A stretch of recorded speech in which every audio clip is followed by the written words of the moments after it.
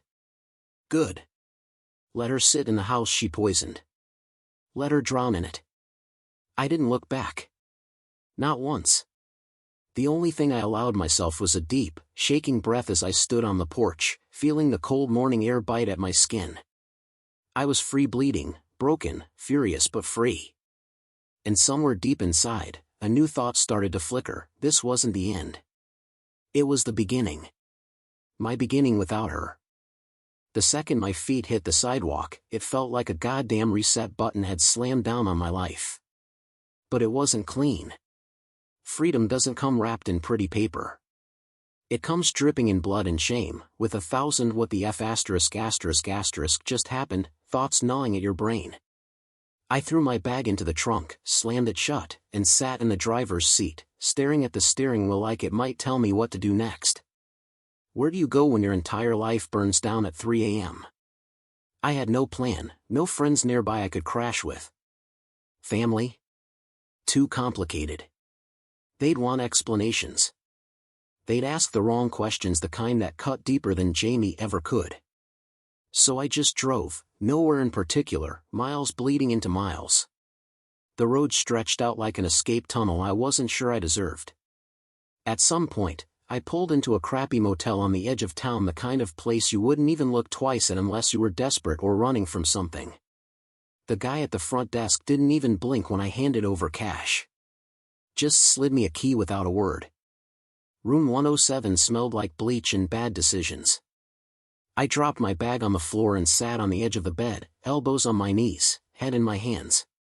And that's when it finally hit, the weight, the betrayal, the cold, disgusting truth that no matter how many miles I put between me and that house, she was still in my head.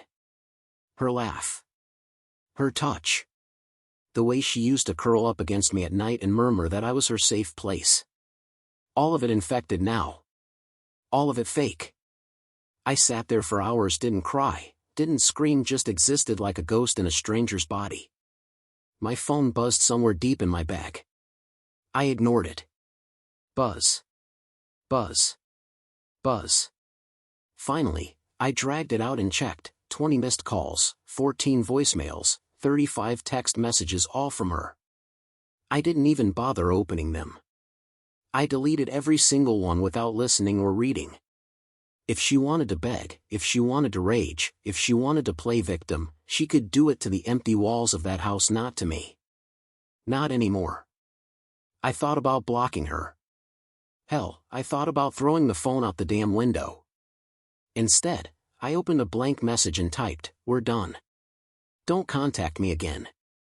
I hit send, blocked her number, blocked her on every app one could think of. A clean cut. It didn't feel satisfying. It didn't feel triumphant. It just felt necessary. The first real step towards something I hadn't even dared to imagine yet, a life without Jamie. A life where I wasn't the backup plan, the safety net, the boring guy she settled for until something better walked by. Sitting there in that shitty motel room, with the taste of dust and old dreams in the air, I made a vow to myself: I will never let anyone make me feel this small again. Not ever. The morning hit me like a slap. No dreams, no rest. Just the same grim motel walls and a headache that felt stitched into the back of my skull. I sat up slowly, blinking into the dirty light filtering through the stained curtains. Today wasn't about feelings. Today was about war. I Googled a lawyer before I even brushed my teeth. Filing for divorce sounded so clean on paper, like you just signed a few sheets, clicked a button, and poof, your life rewrites itself. But the reality? It's digging your hands into your own gut and yanking out every piece that was tangled up with someone else's. The lawyer's receptionist answered after 3 rings, professional, curt, sympathetic enough that it didn't sound fake, cold enough that I didn't have to explain much. Cheating? Proof? Check. Witnesses? Screenshots? Double check. They gave me an appointment for later that day. No time to think. No time to second guess. Perfect. I threw on yesterday's clothes, grabbed my keys, and headed back toward what used to be home because there was one last thing I needed to do before I buried Jamie for good. My name was still on everything: the house, the joint bank account, the Netflix subscription. She wasn't going to get a damn dime more than she deserved, which at this point was nothing. As I pulled into the street, I spotted her car still in the driveway. Of course. Part of me wondered if she even slept or if she spent the night pacing, crying, rehearsing a new set of lies for me. Didn't matter. I wasn't here to talk. I parked across the street, heart pounding but face stone cold. I texted her one line, coming in for my documents. Don't talk to me. A minute later, the door creaked open. She stood there, barefoot in an old hoodie, mine looking about 3 inches tall. I didn't give her a glance as I walked past her, straight upstairs, straight to the file cabinet in the office we used to share. I yanked out everything: birth certificates, marriage license, ironic, bank statements, insurance papers, all the ties that needed to be sliced clean. She hovered at the bottom of the stairs, whispering my name like a ghost. Ryan, please. I ignored her until her voice sharpened, breaking through like a poison arrow. You're really going to throw away everything over one mistake? One mistake? She said one mistake like it was tripping over a sidewalk crack, like it wasn't a video sent to my phone at 3 in the goddamn morning, showing her riding another man like her life depended on it. I came down the stairs slowly, every step measured. I dropped the stack of papers into my bag, then I looked her dead in the eye. You didn't just make a mistake, I said, my voice steady. You made a choice. Over and over and over. Her face twisted fury, shame, panic all battling it out. You think you're so perfect, she spat suddenly, venom back in full force. You think you'll find someone better than me? I smiled a cold, hollow smile. I don't need better, I said. I just need different. Someone who doesn't treat loyalty like an optional setting. That shut her up for a long moment. We just stood there, two people who once swore they'd die for each other, now just strangers picking over the ruins. Finally, without another word, I turned and walked out the door. This time, when it slammed behind me, it didn't sound like a gunshot. It sounded like a door locking forever. The law office was a sleek, glass building downtown, sterile and humming with the quiet, professional menace of people who rip lives apart for a living and charge you by the hour for the privilege. I didn't even sit in the waiting area, just paced instead, arms crossed, mind racing. When they finally called me in, the lawyer, Mr. Coleman, didn't waste time on small talk. He just nodded, gestured at the chair across from his massive oak desk, and slid a yellow notepad in front of him. Tell me everything, he said. So I did. No filters. No pride left to protect. I told him about the calls, the video, the messages from the guy she cheated with. I even pulled out my phone and dropped it on the desk like evidence at a crime scene. He barely blinked. You're in a good position, he said, flipping through notes. Clear-cut adultery. We can push for a very favorable settlement. No alimony. You keep the house if you want it. She walks away with what she brought in, which from what you've told me wasn't much. Hearing it put so plainly almost made me laugh. 7 years of marriage. 10 years of memories. Reduced to assets and checklists. Cold, efficient. Exactly what I needed. We drafted the first set of papers right there. Fast-track divorce filing on grounds of infidelity. I signed at the little X without hesitation, my hand steady. It felt surgical, like amputating a dead limb before the rot spread further. By the time I left the office, it was early afternoon. The sun was glaring, people bustling by, living their normal lives. It was almost insulting how little the world cared that mine had just exploded. I checked my phone out of habit. No new texts from Jamie, but there was a new message from another unknown number. Different this time. I hesitated, thumb hovering. Some small, bitter voice whispered more poison. Curiosity won. I opened it. Yo man, we should talk. She lied to both of us. Meet up just 10 minutes, your call. Attached was a selfie, and yeah, it was him. Same face from the video. The guy who wrecked my marriage with his bare hands and didn't even have the decency to feel guilty about it for a second. Rage clawed up my spine so hard it blurred my vision. But then something about the message stuck in my brain like a splinter. She lied to both of us. Was he just another toy for her? Another idiot she dangled on a string while I busted my ass trying to build a future? Part of me wanted to delete it, block the number, walk away. But another part, the darker, meaner part, wanted answers. Wanted the truth, no matter how much it bled. I stared at the screen for a long moment, then typed back 2 words, where? When? Because if I was going to burn the whole thing down, I wanted to watch every single piece of it turn to ash. He picked the worst possible place, a dingy coffee shop off a forgotten side street. The kind of place where the seats were torn and the coffee tasted like burned regret. Fitting, honestly. I got there first, sat in a booth facing the door, back against the wall. Just instinct at this point. 10 minutes later, he walked in. And yeah, it was him, tall, gym rat build, fake swagger in every step. The kind of guy who thought a 6-pack and a few tattoos made him invincible. But seeing him in person, he didn't look cocky. Now, he looked nervous. Shifty. He slid into the booth across from me. Didn't order anything, just leaned in. Ryan, right? He said, voice low. I didn't answer. Just stared at him, letting the silence press down hard. Finally, he sighed, rubbing a hand over his jaw. Listen, I didn't know she was married. Not at first. I kept staring. I met her at a bar, he said. She said she was single. Said her last relationship was toxic and she was just trying to have some fun. Typical. Painting herself as the wounded little angel, desperate for comfort. He swallowed hard. It wasn't just one night. My jaw clenched.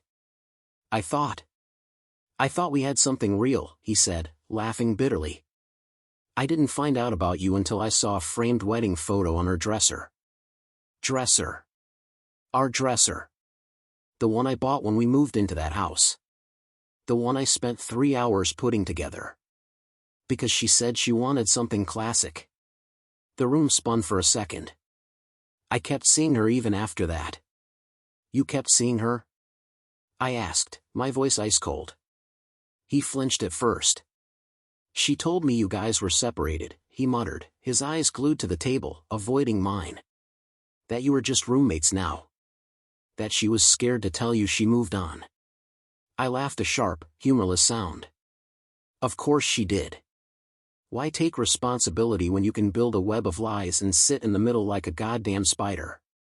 He looked down at his hands, too ashamed to meet my eyes. You weren't supposed to see the video. I swear, he said. She sent it to me that night, bragging. Said she finally got what she deserved. I went cold all over. Bragging? I repeated. He nodded, miserable. Yeah. She said you were a good guy, but boring as hell. Said she deserved someone who could keep up with her. Whatever the hell that means. Every word felt like another punch to the gut. Jamie hadn't just cheated. She celebrated it. Rubbed it in.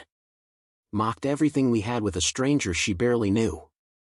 I leaned back in the booth, feeling something inside me settle. Not peace exactly, but something close clarity. He finally looked up, desperate. I'm sorry, man. For real. I didn't know. If I had, I interrupted. You didn't wreck my marriage.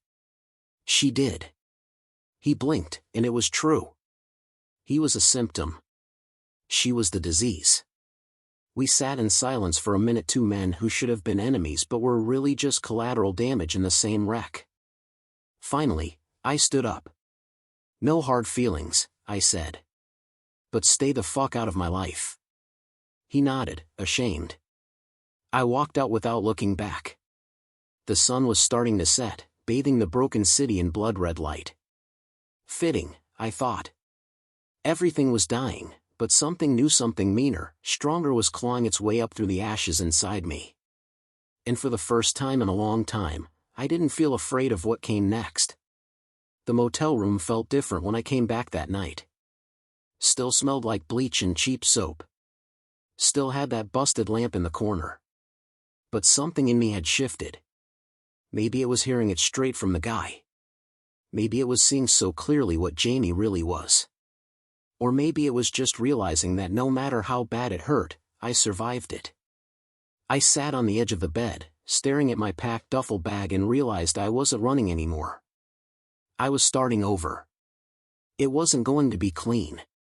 It wasn't going to be fast. Some wounds don't heal nice and neat. They leave jagged scars that catch on your clothes and bleed when you least expect it. But scars are better than open wounds. Scars mean you lived through the fire.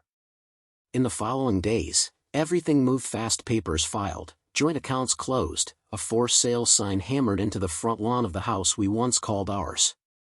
I didn't stay to watch it rot. I found a small, one-bedroom apartment across town. Tiny. Ugly. But it was mine. Mine alone. The nights were hard at first. The silence. The spaces in the bed where she used to sleep. The muscle memory of reaching for someone who wasn't there anymore. But slowly, agonizingly slowly, I stopped reaching. I built new routines, new habits, new parts of myself. I reconnected with old friends, the ones I pushed away because Jamie always had plans, or wasn't feeling social. I picked up boxing again, the thing I gave up because she said it was a waste of time. I started laughing without flinching at the sound of my own happiness. Jamie tried to reach out a few times through mutual friends' crocodile tears, making excuses. She made a mistake, she misses you, she's changed. I didn't respond. Not once. Because I realized something she never could. Real love doesn't humiliate you. Real love doesn't make you beg for respect. Real love doesn't leave you broken at 3 a.m. with a picture you can't erase, burned into your mind. If you're sitting there, reading this, wondering if you should stay with someone who betrays you, here's your answer: don't. If they loved you, they wouldn't have done it in the first place. No amount of crying, begging, or blaming you changes the truth. They chose to destroy you. You owe it to yourself to choose survival. Walk away. Walk through the fire. Let it burn everything fake and rotten off you. You'll be scarred. You'll hurt like hell. But you'll be free. And that freedom? It's worth every second of the pain. I'm living proof. If you're reading this, you probably know how it feels to be betrayed. The sting of someone you love turning into someone you don't recognize, the sharp ache of realizing that all the promises and memories you built together were nothing more than illusions. I've been there. And let me tell you, it's not easy. But if you're going through something similar, I need you to hear this: you are not alone. I know how hard it is to let go, to walk away from everything you've ever known, but sometimes, the hardest thing you'll ever do is also the most important. It's about finding the strength within yourself to rebuild when everything feels like it's falling apart. Don't let anyone make you feel like you're not enough. I've learned the hard way that real love doesn't humiliate you, doesn't make you beg for respect, and doesn't destroy your self-worth. You deserve better. You deserve someone who will love you, honor you, and never make you question your worth. So, to everyone out there who's struggling with their own pain, whether you're facing betrayal or just trying to pick up the pieces after a relationship falls apart, take the first step toward healing. Don't wait for someone else to fix it for you. It starts with you. If you've been through something similar, drop a comment and share your experience. Let's talk about it, because I know there's power in sharing our stories. And if you're struggling to find the strength to leave, just remember this: survival is the first step toward thriving. You're stronger than you think, and you'll come out of this better on the other side. Believe that. Advice? Cut the ties that bind you to the past. There's no room for growth when you're still holding on to something that's holding you back. Make your peace with your past, no matter how painful it is. It's time to focus on your future, one where you're the priority. You deserve happiness, respect, and peace. It's time to make it happen.